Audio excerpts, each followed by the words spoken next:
morning. A little noisy here because of the cars. Yeah, this is Philippines, right? I'm expecting that you know, cars here are noisy.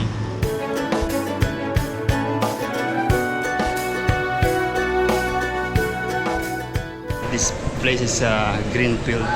Basically, it's a group of buildings, shopping mall, and just like this.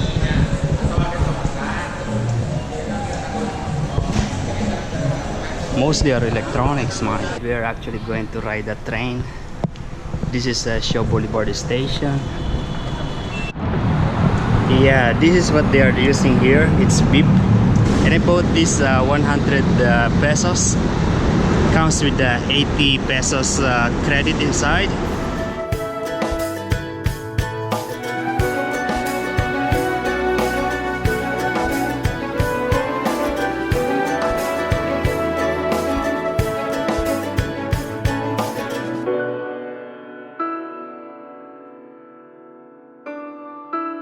If you can see the train, we're going to take that one, but going that side. Okay. Yeah, this is one just need to tap. I saw the other people, they are putting it inside, insert into the machine, and they good to go. This is Araneta Center, another shopping mall, mate. Chowking, mate. One of my favorite. I mean, before when I was still here, every day I am in Chowking. I have my breakfast there because that's the most affordable that I can afford. Yeah, we're going to explore this place some other time because my intention is to go to Divisoria. Oh, another big construction is going on the other side too. Yeah, if you can see that train, we're going to take a ride in there and we'll go to Divisoria. I like what I've said. Metro Manila is interconnected by the train. Yeah, you don't need to get out and you'll be reaching another place, another shopping mall like this.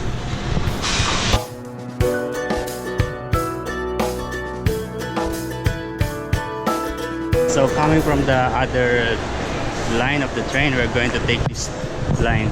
I don't know if this is usable also here because they are different, they look different. Like airport, for security they have that scanner. I like that for safety. I still have 64.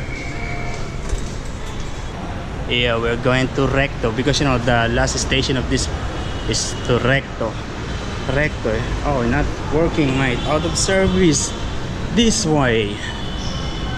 Yeah, Recto is the place where it's like a university area, but you know, a very chaotic place with so much shops and people and everything.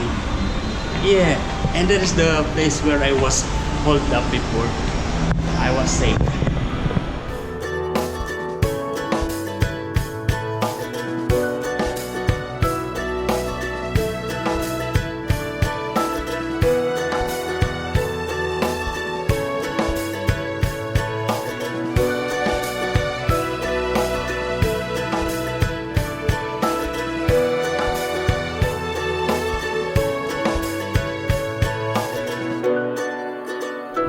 Yeah, you notice that you have freedom to walk around. Not so much people this time, maybe because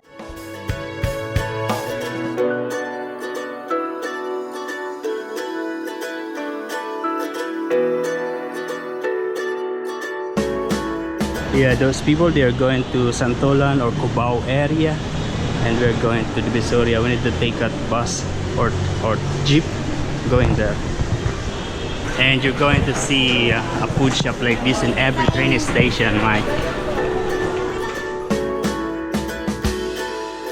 We are going to ride in one of this jeepney going to the Divisoria.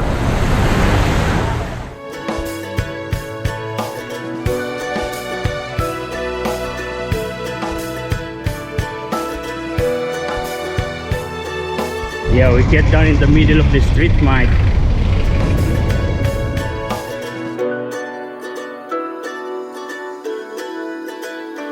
Look at that whole street, it's populated by vendors.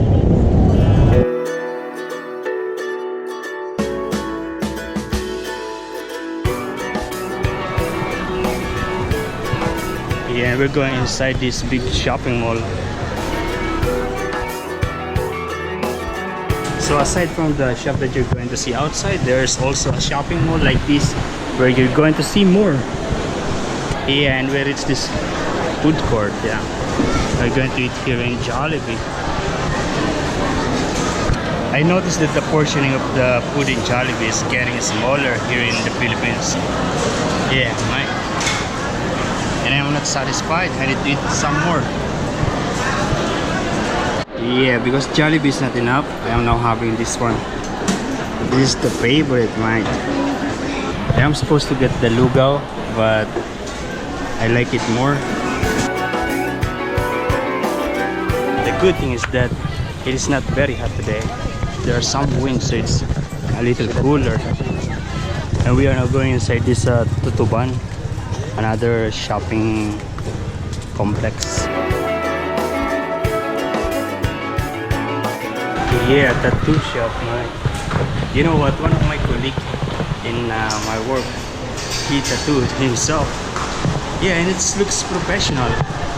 I asked him if he can do it to me also. He said I need to be sure, and I am not sure, and I don't like. Whoa, another food court here. I'm not hungry. Okay, yeah, right. We came from here, actually from there, and we walk around there here. And now we're going to try to go there. This is the original shopping center here, the Tutuban Center. And then there was this 168 shopping mall. And now when I come back here, there's the new one, 999 shopping mall. Yeah, it keeps on growing, mate.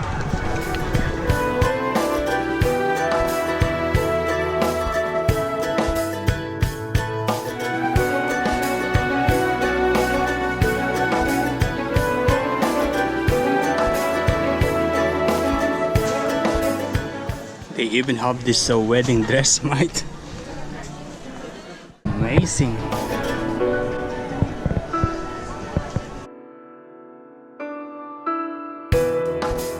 Yeah, in this part mostly are the vegetable. I can see it from here. Nice.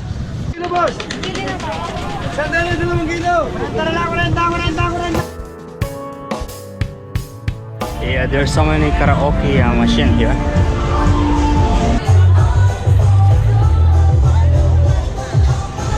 There's music everywhere, man. Right now we are in Quiapo. Here you're going to see all the, the music, something related to music, man. Like it's, I don't know.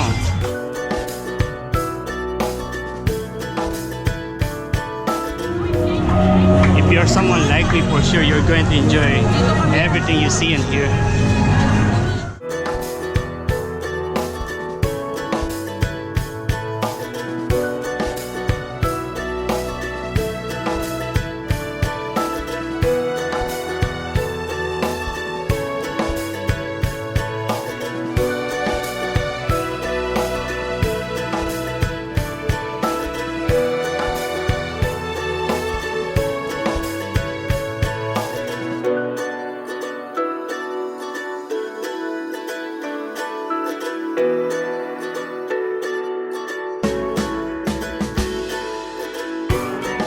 Just walking from Divisoria to Quiapo, I reached it. Nice. Yeah, we are coming from the other side, and I get down there. There is like a tunnel, and there are shops inside. Nice.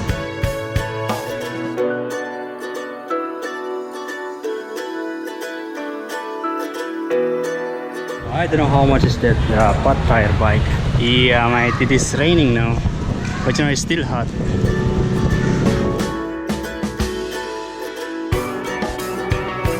Still raining, mate, and we are now heading to train station. It's just behind that, and we are now heading back to Cubao, then going back home, mate.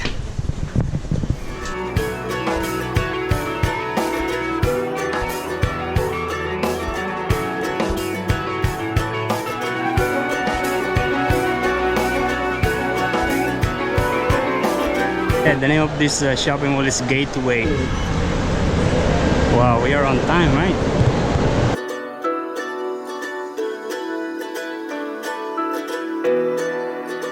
Yeah, for the second time, I had the card failed.